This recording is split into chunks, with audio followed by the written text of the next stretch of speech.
Hello guys, अशा पद्धतीने भाजी बनवली तर सगळे नक्की आवडीने खातील। नमस्कार मित्रांनो, हर्षा व्लॉगमध्ये तुमचे स्वागत आहे।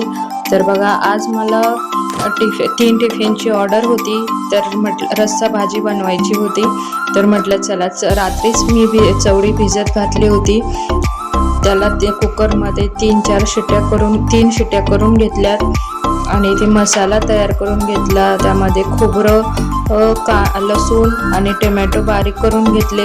इथे छान तेल गरम करून घेतले, त्यामध्ये बारीक केलेला मसाला वाटण केलेले घातले। त्यामध्ये मी घरी बनवलेला काळा मसाला, लाल मिरची पावडर, थोडे कढीपत्ता घालून फोडणी दिली भाजीला आणि तेल सुटेपर्यंत छान मसाला परतून घ्यायचा, त्याने छान टेस्ट येते। आणि इथे मी कुकरमध्ये चवळी शिजवून घेतली, ती घातली आणि भाजीला साईडला मी थोडं गरम पाणी करून घेतले होते, ते घालणार आहे। तर बघा, इथे छान अशी दाटसर रस्सा भाजी तयार आहे आणि त्यासोबत तुम्ही भाकरी किंवा चपाती पण खाऊ शकता।